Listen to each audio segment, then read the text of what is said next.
Salve, salve, galera. Bom dia. Essa aqui é mais uma aula do Criando Criadores, um curso de produção cultural que acontece aqui na Ocupação Cultural Matheus Santos, em parceria com a ArcelorMittal e a Singulado. Então, gratidão a todo mundo que está fazendo parte desse trampo e vocês que estão aí também assistindo e aprendendo muito. Esse ano é bem diferente, né? Está começando bem diferente com essa distância. Esse curso acontece presencialmente aqui na Ocupação Cultural Matheus Santos, aconteceu 2 anos, e esse ano é a câmera, e é justamente sobre isso que a gente vai falar, né? A gente vai falar sobre a produção cultural em tempos de pandemia, sobretudo a produção cultural aqui, na periferia, que é onde a ocupação fica, onde a Arcelor fica, Hermelino Matarazzo e o Jardim Keralux, e a gente vai falar um pouco desse contexto. Para falar um pouquinho disso comigo, está aqui ela, grande parceira. Então, meu nome é Yasmin, Douglas me falou, Gil Douglas Barbosa aqui do meu lado, para falar sobre produção em tempos de pandemia e a produção da ocupação cultural, que foi durante um tempo nós dois, né, dentro dessa loucura de pandemia, visto aí todo mundo teve as suas necessidades e a nossa foi ficar por aqui. Ficar trampando, massa. Para contextualizar tudo isso, é legal falar que essa pandemia pegou não só a ocupação, mas todo mundo de surpresa, né, mano? Então, a gente começa a falar... Essa aula aqui começa em março, especificamente dia 17 de março, que foi quando deu esse boom e a gente falou, parou. A gente ainda chegou a fazer um carnaval aqui, o Carnaval da Ocupa, tradicional, acontece todo ano. Então, para a gente, estava muito feliz, mais de 300 pessoas aqui pulando carnaval com a gente. No dia 15, a gente fez um sarau, lotado também, sarau Hermelino Ocupa, que a galera deve ter falado na aula passada. Rolou sarau Hermelino Ocupa, a gente viu como estava a Itália. Na segunda-feira, a gente teve uma reunião e a gente falou, vamos abaixar as portas.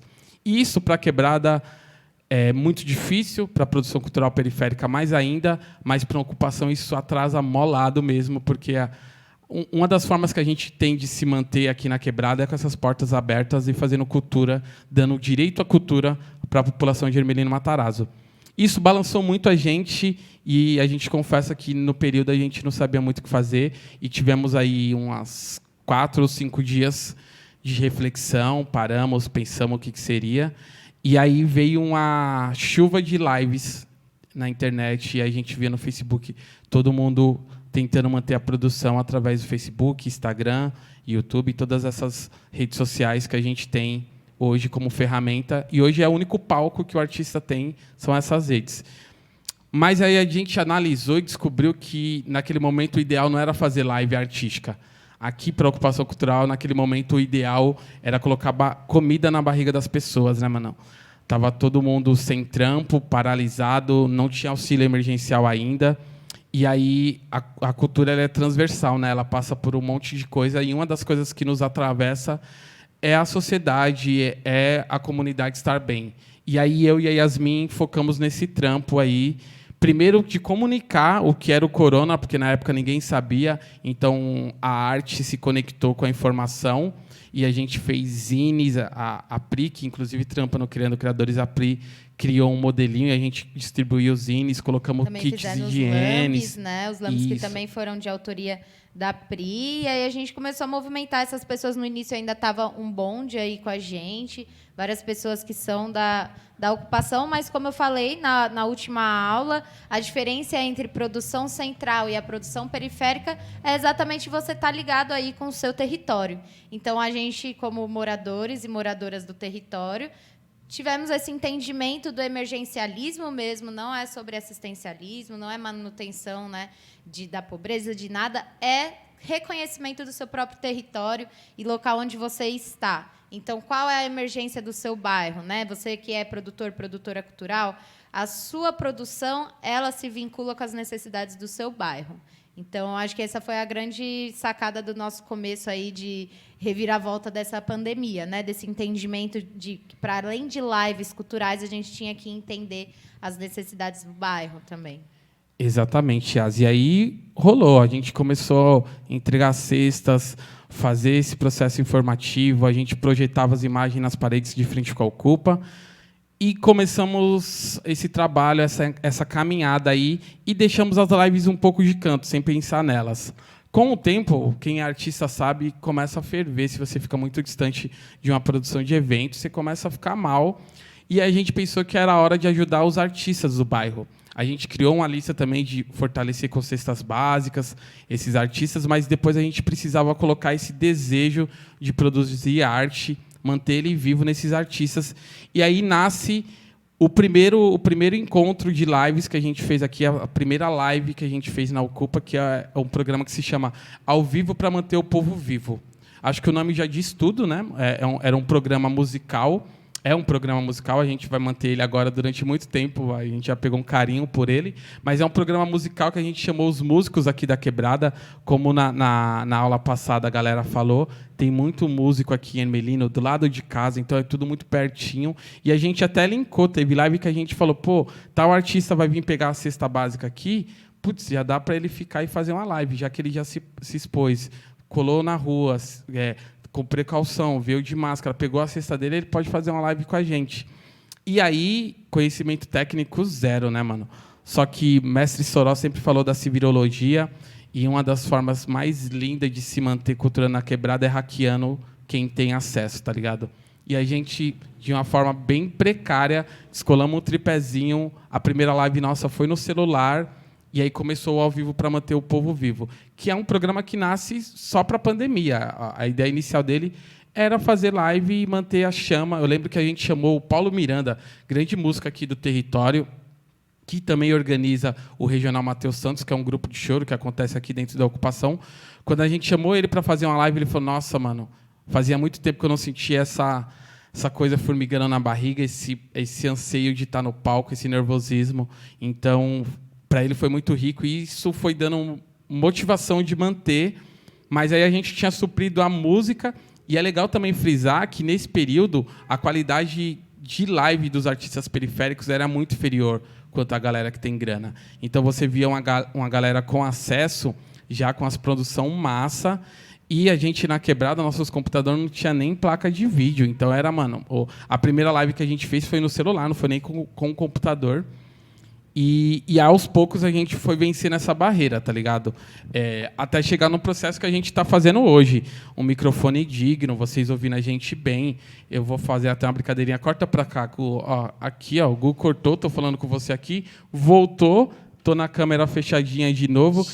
Chique. Processo da hora, que levou um tempo para a gente chegar. Mas aí, voltando lá no Ao Vivo para Manter o Povo Vivo, a gente viu que supriu só uma demanda, a musical.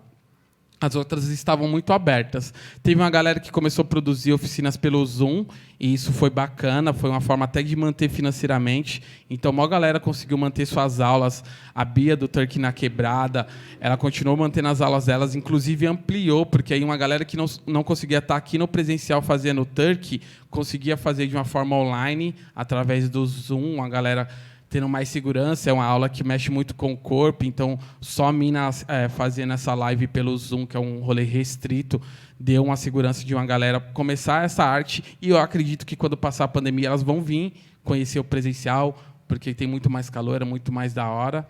A capoeira se manteve. O Gustavo, do Dançando com a Cidade, que é um grupo de parkour, começou o parkour para a galera mais infantil, que era um público que ele não conseguia atingir enquanto estava no presencial, e aí começou a rolar várias fitas. O Quebrada Solidária também é um coletivo que nasceu na pandemia, ali na Praça Brasil, Ocupação Coragem. Então, a rede de coletivos de lá começaram a produzir lives também, e já com o intuito de levantar fundos para manter o emergencialismo na Quebrada, distribuindo cesta e tal. A CIA Quatro Ventos, que é uma companhia ali da cidade de Tiradentes, de contação de história, começou a fazer contação online, e aí começou a abrir um caminho ali para vários saraus, fazer seu sarau, seu slam online. O Slam da Guilhermina é um coletivo aqui também, da Guilhermina, que não parou suas atividades. Acho que foi o único slam que, desde o começo, manteve todo mês o slam ali no YouTube, de uma forma meio diferente, e foram aprendendo. Hoje está com a edição massa. O Slam Interescolar, que acontece em São Paulo todo, mas a organização dele é da Zona Leste, que é do Slam da Guilhermina, vai acontecer esse ano remoto. E aí foi ampliando para a gente chegar no Abraço Poético, que é uma outra forma que a gente criou de produzir lives para a galera mais da literatura. e uma forma muito mais descontraída de bater um papo, de conversar. E aí foi um pouco mais complexo, porque para você cativar um público nesse período aí, a gente já está falando de 2 meses, 3 meses de pandemia, é muita concorrência. Então, eu nem preciso falar para vocês, com certeza vocês têm redes sociais. 7 horas da noite é uma disputa gigantesca. Você abre seu Instagram, você tem 10 lives, 15 lives para escolher qual que você quer assistir. E aí mudou um conceito um pouco da produção periférica. Não só periférica, acho que a produção no contexto geral. Porque uma fita é eu sair da minha casa, ir até um lugar e assistir um espetáculo. Eu gostando ou não desse espetáculo, eu vou continuar ali. Porque eu já saí da minha casa, eu já me desloquei, eu estou ali, eu vou assistir, né, não, Yas? Quando você está na internet, você está passando um feed. E aí, se não for atrativo, se não tiver uma imagem legal, se não tiver um áudio bacana, se você não estiver ouvindo bem a ideia daquela pessoa, você perdeu. A pessoa vai continuar rolando e ela não vai assistir. Então, eu costumo fazer uma metáfora que hoje a internet é uma rua e que cada casa tem um show, tem um evento cultural acontecendo. E aí, quando você está passando na rua, é óbvio que você vai olhar vários e vai parar naquele que mais você gostou. Ou você vai parar em um que está tão legal que você nem vai querer ver o outro. Fala, aqui está bacana, aqui está legal. Então, hoje a internet tem esse papel fundamental, né, mano? E é totalmente esse lance que a gente estava falando antes de começar, que você ressalta muito, inclusive, que não é só o ser legal, não está falando ali de um assunto que você gosta, é a qualidade do som, é a qualidade da imagem. Então, a gente ressalta, coloca uma luz, né, no seu rosto. Quando você for fazer uma live, coloca uma luz ali direto, vê se não está fazendo sombra, se você está ficando visível, vê se ali, se você tem uma possibilidade, eu acho que os meninos vão falar na próxima aula, mas de ter um cabo que ligue o seu celular diretamente ali para você, no seu microfone improvisado. Então, isso já vai melhorar você chegar nesse público e conseguir captar ele para dentro da sua casa, saca? Então, eu falo também que, tipo, às vezes a gente passa os 10 primeiros segundos daquela live, são decisivos no que você vai ficar. Se você está trocando uma ideia, quando sobe aquela janelinha, Movimento Cultural está ao vivo agora, com um abraço poético, os 10 primeiros minutos é, tipo, um vendedor na loja. Você tem que lançar ali o seu produto, falar o que está acontecendo. E o Abraço Poético ele veio muito nessa bala da gente abraçar, né, e aí compartilhar esse momento com as pessoas que estão aí do outro lado, né? Então... E tinha muito esse lance do físico, né, mano? O Abraço Poético era algo... O abraço era proibido, é proibido ainda, né, mano? Então, mas naquela época era muito mais declarado isso. É proibido se abraçar. E aí, quando a gente fala de abraço poético, a gente sempre começa falando que esse abraço pode, né? Que esse tipo de conexão pode rolar. E rolou. A gente trouxe Mariana Félix, BK, Luan Charles, Ju... Patrícia Meira. A gente trouxe uma infinidade de poetas e poetisas para trocar ideia com a gente. Mas, mesmo assim, a gente ainda achava que faltava muita coisa. E falta. É difícil você contemplar tudo que acontece no presencial em uma live. É óbvio que vários contextos, não só da Zona Leste, mas de um todo, tiveram que brecar. O teatro era quase impossível. E aí vocês estão comprando um desafio muito louco, que é fazer um festival em tempos de pandemia. Então, essa live aqui é mais uma provocação de como é uma produção de um festival que sempre teve uma função muito linda para o território, né? Sempre produziu muita gente, acho que já falaram, mas eu não canso de dizer. Na primeira edição, a Luana e a Priscila se conectaram muito com o território. Na segunda edição, a Ananda se conectou muito com o território, inclusive está trampando com a gente, fazendo os corres com a galera. E eu espero muito que dessa terceira edição, alguns de vocês aí que estão assistindo a gente, que estão fazendo esse curso, se conectem com a gente também. Só que nessas 2 versões anteriores do Criando Criadores, foi presencial. Então, o curso rolava domingo. Eu lembro que a Ananda chegava antes, sentava, trocava ideia com a gente, fazia perguntas. Então, é uma forma de conhecer a produção cultural, muito mais do que teoria, de você tocar nas coisas, de você sentir a energia do ambiente, né? E esse ano para vocês vai ser bem complexo isso. Só que na contramão, vocês vão produzir lives, que é uma coisa que você pode fazer sempre, e que eu acho que mesmo passando a pandemia, esse conceito de você atingir o Brasil inteiro, o mundo inteiro, é muito melhor.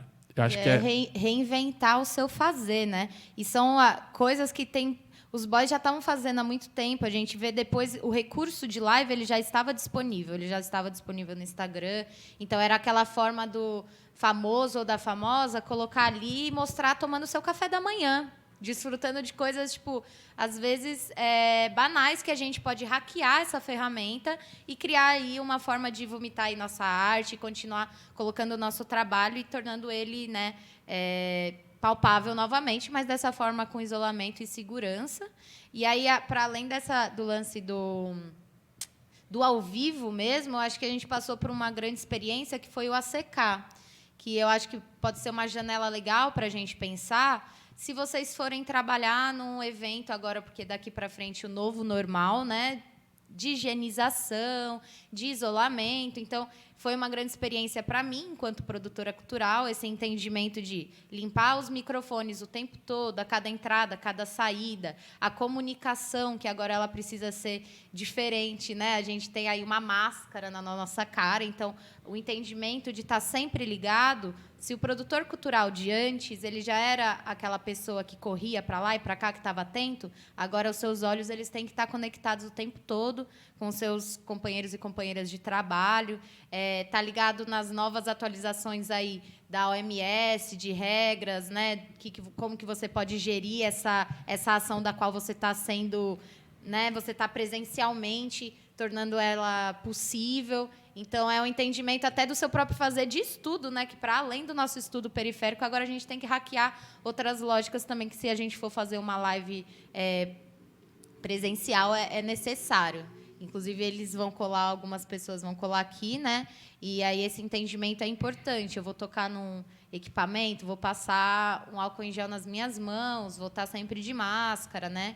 Então, eu acho que é um reinventar do nosso fazer também por esse viés aí, né? Não só do hackeamento das lives. Exatamente. A tecnologia e a higienização agora elas são grandes amigas, né?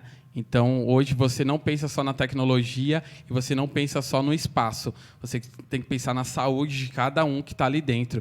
Então, a gente comprou aquele termômetro que mede a temperatura da pessoa, sem o toque, sem ser um que você põe no braço. A gente foi se adaptando, né? Muita máscaras. A gente, além de distribuir, a gente tem muita máscara aqui na ocupação, muito álcool em gel a gente ganhou, em parceria com a Love CT, que aí esse mapeamento ele nunca vai parar, né? Toda vez que a gente falar aqui, a gente vai falar de mapeamento, porque somos redes. O movimento cultural é uma das redes que existe na Zona Leste. E é em parceria com a Love CT, que é uma ocupação que fala só sobre skate, bem louco. Eles ganharam uma doação de álcool em gel e mandaram uma parte para a Ocupa. Isso salvou a gente. A gente conseguiu trampar com segurança, trampar de uma forma legal. Mas aí, falando sobre esse hackeamento de live, eu acho que é mó legal falar para vocês que tinha coletivo na Quebrada que já pensava sobre isso. O Laia Periférica é um coletivo que, lá em 2015 e 2016, cobria a Universidade dos Saberes, que era um evento feito pelo Movimento Cultural das Periferias, tinha transmissões de live, já lá em 2016. Em 2017, rolou um fórum Nós por Nós, feito pelo Fórum de Cultura da Zona Leste, que teve cobertura de live. Então, a Quebrada já vinha ali namorando, olhando a vitrine desse rolê de streaming a uma cota. Na real, os gamers, os pivetinhos que jogam videogame, eles já conhecem tudo sobre isso. Mas a gente que é da cultura sempre gostou do corpo, né? Não tem coisa melhor do que você. Eu sou poeta, então, quando eu recito, eu preciso olhar para um público. Eu sinto a poesia saindo daqui e se conectando com a plateia. Mas hoje a gente teve que se adaptar com esse novo formato. Mas o Laia Periférica é um coletivo que sempre pensou nesse contexto de live e de ampliar um pouco o alcance do fazer artístico. E aí eles fizeram uma coisa que foi espetacular e essencial para a Ocupa. Eles emprestaram os equipamentos deles para a gente. Então, chegou aqui câmeras DSLR, chegou gimbal, que é uns estabilizadores de câmera, chegou placas de captura, que aumenta muito a qualidade das lives. Então, a gente começa a ter uma qualidade de live massa. E, junto com isso, a gente também cria o nosso mais novo bebezinho, o nosso mais novo programa, barra ação artística, que vai continuar também por muito tempo, que é o Ideia Quente. Que aí a gente pensou, pô, toda sexta-feira estava rolando ao vivo para manter o povo vivo. Então, toda sexta-feira tinha uma live musical que passou a Luísa Pessoa, que é uma mina zica, para mim, uma das melhores lives que a gente tem. Passou o Suave na Brasa, a galera de forró. O forró que não se apaga. E a festa junina a gente não teve ali presencial, mas a gente também buscou ali fazer coletivamente, né? Passou o Exato. Nego Max, inclusive, que Nego foi uma Max. das lives também de muita qualidade, artista atual aí do O rolê. Yuni Rosa, o Yuni foi um cara que também ajudou muito a gente. Na época que a gente nem tinha qualidade, eles já testaram e ele veio, se prontificou a fazer com a gente. O Guina, Samba de Tempo. Veio muita gente fazer live. Banda Chá da Tarde, Emerson Oliveira, Iago L13, Beto Bongo, Israel MC, Israel também, MC, que é do território. LF Decreto. Então, toda sexta-feira tinha uma live musical aqui na Ocupa.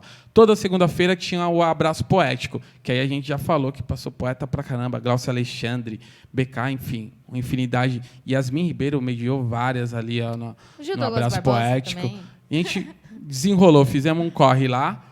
E aí nasce o Ideia Quente, né, mano? Que é pra a gente começar a fazer essa reflexão que, inclusive, a gente está fazendo agora. E aí a gente fez uma sobre como fazer o brincar em tempos de pandemia. Então, como criar brincadeiras para nossas crianças, para os nossos herês ali.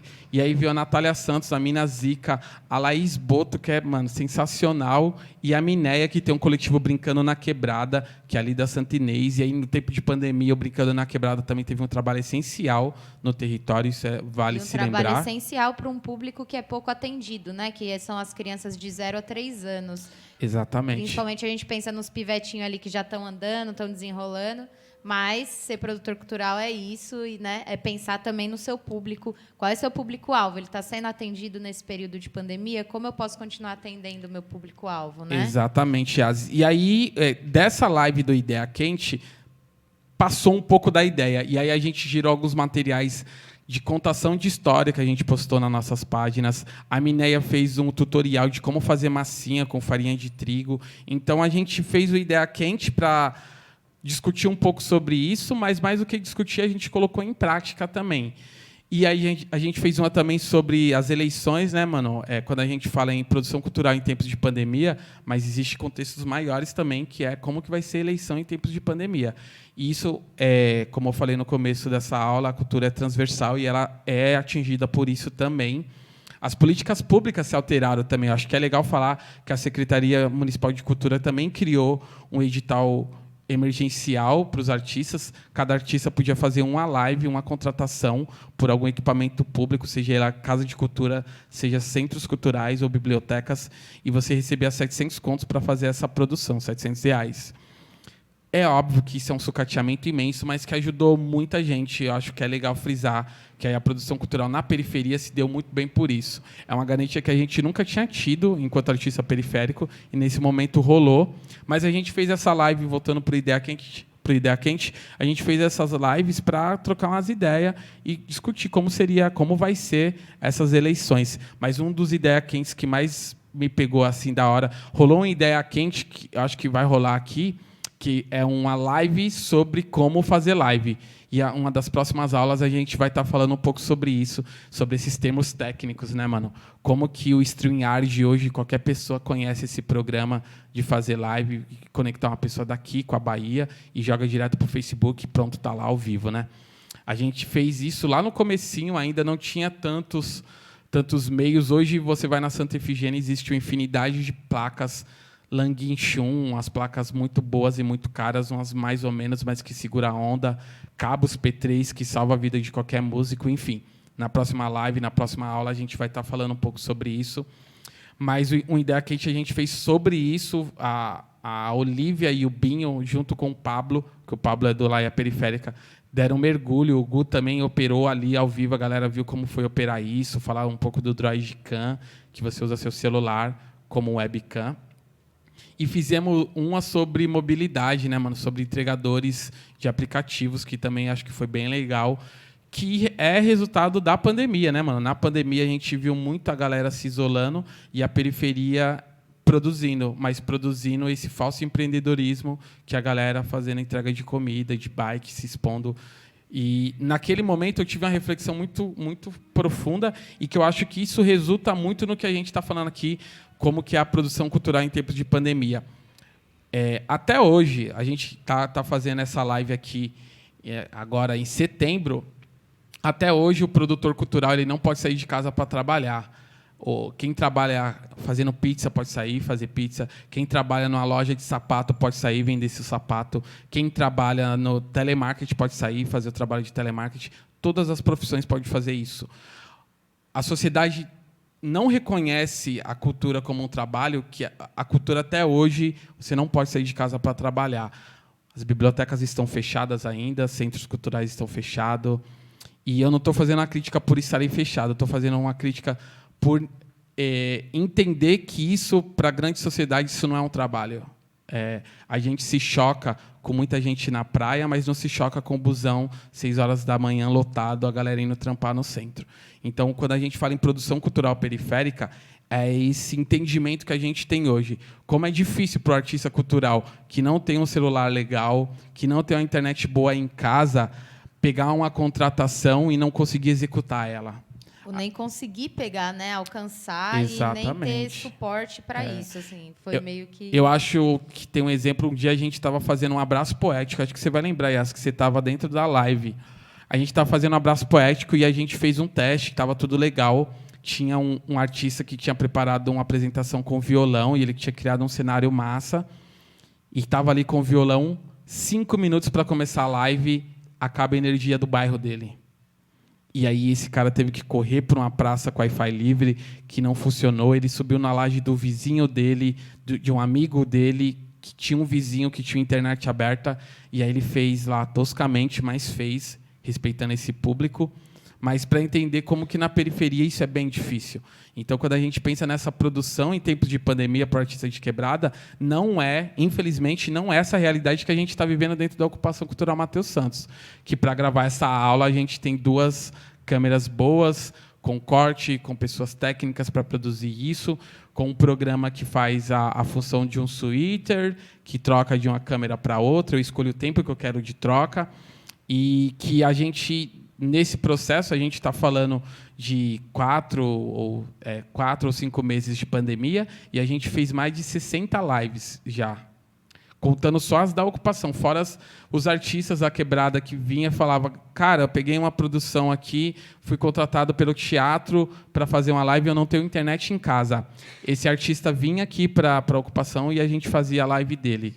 Então, a gente deu suporte para muita gente que não tinha condição, a gente ensinou muita gente, e, como a Yasmin falou, o ACK, há pouco tempo agora, o ACK, acho que é legal uma curiosidade, o ACK, nos 2 anos que rolou o Criando Criadores, o ACK é uma semana antes do Criando Criadores. Então, um final de semana antes de rolar o Festivart, rola o ACK, que é um evento gigantesco, tem mais de 6 mil pessoas na rua, 2 mil grafiteiros, é uma galeria de arte a céu aberto, são mais de 8 quadras de um bairro ali no Jardim Helena, na Vila Mara, lotado de show. Então, como não tem patrocínio, tem a Tenda Azul, que é só para bandas grandes, de rock, de reggae. Tem a Tenda Vermelha, que é só com reggae. Então, tem sistemas de som, Sound System, Romano Sound System, Penharol, todo mundo já tocou lá. Tem a Rua de Baixo, que aí é onde rola campeonato de skate, batalhas de rima. A Tenda Verde, que é sobre poesia, cultura popular. Tem maracatu, jongo, coco, passa tudo pela Tenda Verde. E tem um palco principal, que é onde rola os shows de rap, batalha de rima. Mas, mais do que isso, tem pintura em rosto de criança, tem corte de cabelo de graça, tem desfile de lowrider, tem batalha de break, enfim, é uma infinidade aqui. Eu ia ficar o dia todo falando tudo que acontece no Arte Cultura na Quebrada. Para mim, é o evento que mais representa a arte periférica, é a nossa virada cultural do território, assim, é algo gigantesco. E aí a gente discutiu muito como comprimir isso numa live, né, numa conversa com a câmera. Impossível, né, galera? Foi bem difícil, mas a gente chegou num formato que acho que é algo que vocês vão discutir dentro desse curso que vocês estão fazendo, que é qual o melhor formato de um festival online. E aí para isso, a gente ainda está construindo formatos. Eu já vi alguns festivais, já rolaram vários festivais que já tinham patrocínio, que tinha que acontecer mesmo, festivais que já tinham captado e cagou, fez de qualquer forma, vi algumas coisas bem ruins, mas vi pessoas se dedicando para produzir algo legal e fazer um festival mais próximo do que é o presencial ali. O Arte e Cultura na Quebrada fez um festival que ficou uma semana inteira fazendo bate-papo no Instagram. No sábado, eles fizeram 12 horas de lives de DJ no Twitch. E no domingo, a gente fez quase 9 horas de pocket show e pintura ao vivo. Então, foi um processo cansativo, fruto de várias reuniões, de várias reflexões, mas que, para mim, representou muito produção cultural em tempos de pandemia. Não é só discutir o que você vai fazer, mas discutir como você vai fazer. E trabalho em rede, porque quando a gente pensa... Hoje a gente discute o que a gente vai fazer, mas a gente já entende de produção, a gente já é artista, já desenrola. Como vai fazer, aí a gente vai escolher plataforma, vai escolher tempo de duração de live, mas uma coisa que a gente não consegue escolher é a estrutura para fazer. E essa parte é muito difícil. Eu tive o prazer de trabalhar numa live mega grande, que aí tinha a Mochilink, que é uma mochila que onde você for vai ter internet, então a gente não tinha essa preocupação. Eu gravava numa câmera que mandava o sinal para a Berrine, tinha uma ilha de produção na Berrine que jogava o sinal para o contratante e esse contratante subia em qualquer plataforma. Então eu tive essa experiência, mas não é a realidade na periferia. Isso é uma ferramenta muito cara que provavelmente não vai ser a realidade do Criando, que vocês vão ter que quebrar a cabeça, discutir muito, e esse processo é legal, discutam muito, pensem muito, assistam, vai lá, Arte e Cultura na Quebrada, procura essa live e assistam. Tem vários outros festivais aí, tá rolando o Bike Arte Gira, também uma parceria aqui com o Jardim La Pena, está acontecendo online também. A gente participou desse festival com algumas lives no YouTube, escolha uma plataforma, vê qual é o melhor formato de assistir, aonde atinge mais público. Essa é a grande produção hoje para você fazer um festival online. Lives tem de quilo, né? Eu acho que tem uma grande... Tipo, algo que pode jogar com a gente, a favor da gente, que é o alcance, né? Quando você está ali nas suas redes, depois que vocês descobrem aí o hackeamento do OBS ou de outras plataformas de streaming, você consegue fazer a transmissão em mais de uma página, por exemplo, do Facebook. E isso ajuda muito, eu acho que está ao nosso favor aí, é o alcance das nossas redes sociais, né, as redes sociais individuais e coletivas. Então, quando você compartilha ali um trampo do seu amigo que está fazendo online, você está ajudando ele a chegar a mais... Os likes, né, não são só os likes ali, mas são visualizações e compartilhamentos do próprio trabalho. Então, eu acho que uma das coisas que potencializa é o alcance. E aí, quando você tem a sacada ali, qual é a sua plataforma que tem mais público? Eu vou fazer ali a escolha de fazer pelo Facebook, que eu tenho mais seguidores, ou pela plataforma do YouTube, que eu tenho menos. É um entendimento mesmo onde que você vai conseguir alcançar mais pessoas na sua live e como você pode também trabalhar em rede de forma online, não estando ali com o seu amigo, com a sua amiga, mas de uma forma online compartilhando, estando ao vivo em mais de uma página. Isso é um dos hackeamentos que ajudou muito a gente na produção, tanto que o Arte e Cultura na Quebrada ele aconteceu na nossa página e na página do Arte e Cultura na Quebrada, e a gente viu que isso puxou muito, né, muito público, e acabou que a gente alcançou 5 mil pessoas. Já está em 7 mil. Já está em 7 mil. No dia que a gente tinha colocado a live no ar, tipo, acabou a live, já tinha 5 mil pessoas que tinham visualizado essa live. E isso a gente não faz sozinho, né? Nenhum trampo cultural se faz sozinho, muito menos pela internet. Então, o apoio e a sacada aí, o uso de hashtags, aí a interação entre vocês, quanto a mídia social ela é importante no momento da live, né? Você fica trocando uma ideia ali com o seu público. Tem as pessoas... Aqui na ocupação, a gente costuma ter operador de câmera ou operadora de câmera, o operador do OBS ou operadora... E também a pessoa que vai ficar na mídia social, que vai ficar ali provocando, trocando uma ideia, jogando as páginas que são interessantes, porque aquele momento que você está com o público ali prestando atenção em você é um momento importante para você compartilhar os seus trabalhos também, o seu perfil, que agora o portfólio, né, o Instagram, ele é um portfólio de trabalho, ele sempre foi, mas agora é muito mais, né? Então, tipo, esse cuidado das mídias, eles têm sido um braço importante para a live, né? Para a consequência. A live acaba sendo uma consequência do seu trabalho dentro da mídia. E aí sempre pensando nesse trabalho saudável, né? Não na minha dependência da mídia, mas um trabalho saudável de mídia, né?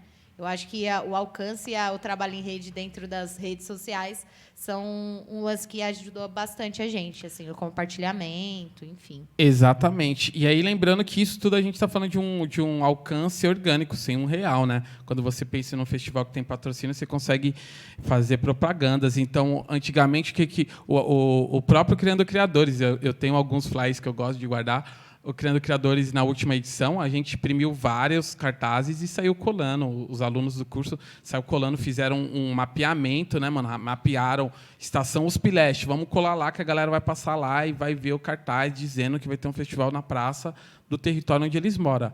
Hoje não dá para fazer isso. Então, hoje, em vez do foco ser imprimir cartazes, é impulsionar publicações, fazer um flyer, todo mundo compartilhar esse flyer.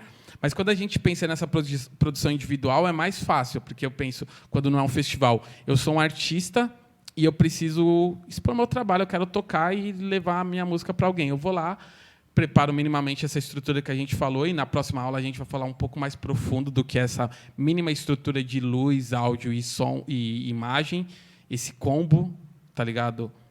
Que faz as pessoas assistirem a gente e escolher a minha plataforma favorita e tacar marcha. Quando é um festival, é um pensar coletivo. E é um pouco mais complexo.